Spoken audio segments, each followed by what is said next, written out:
Special Olympic Pakistan का 10 रोज़ा training camp 4 जुलाई से 14 जुलाई कराची में हो रहा है और ये कैंप जो हो रहा है इसमें माशाल्लाह किंगस्टन स्कूल के रिजवानुल्लाह सेलेक्ट में वर्ल्ड गेम्स हॉकी 2026 बेल्जियम में होने जा रहा है, जिसका ये लास्ट और फाइनल ट्रेनिंग कैंप है।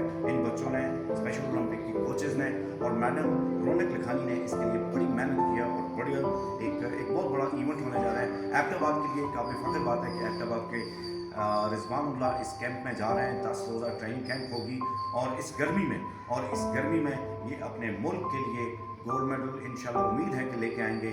और स्पेशल ओलंपिक पाकिस्तान की पूरी टीम को, मैडम रौनक लखानी को लाखों सलाम इज़्ज़त इंशाल्लाह, जिन्होंने पाकिस्तान का नाम पूरी दुनिया में फ़ख्र कर रही हैं। और ये पहला मौका है कि वर्ल्ड गेम्स हॉकी में पाकिस्तान की जो शमूलियत है वो बहुत ही ज़बरदस्त और बहुत ही ताकतवर स्टाइल में हो रही है। इंशाल्लाह आप सबसे रिक्वेस्ट है, पूरी कौम से रिक्वेस्ट है कि स्पेशल ओलंपिक पाकिस्तान की हॉकी टीम के लिए दुआ कीजिएगा कि ये मुल्क पाकिस्तान के लिए गोल्ड मेडल लेके आए। बहुत बहुत शुक्रिया।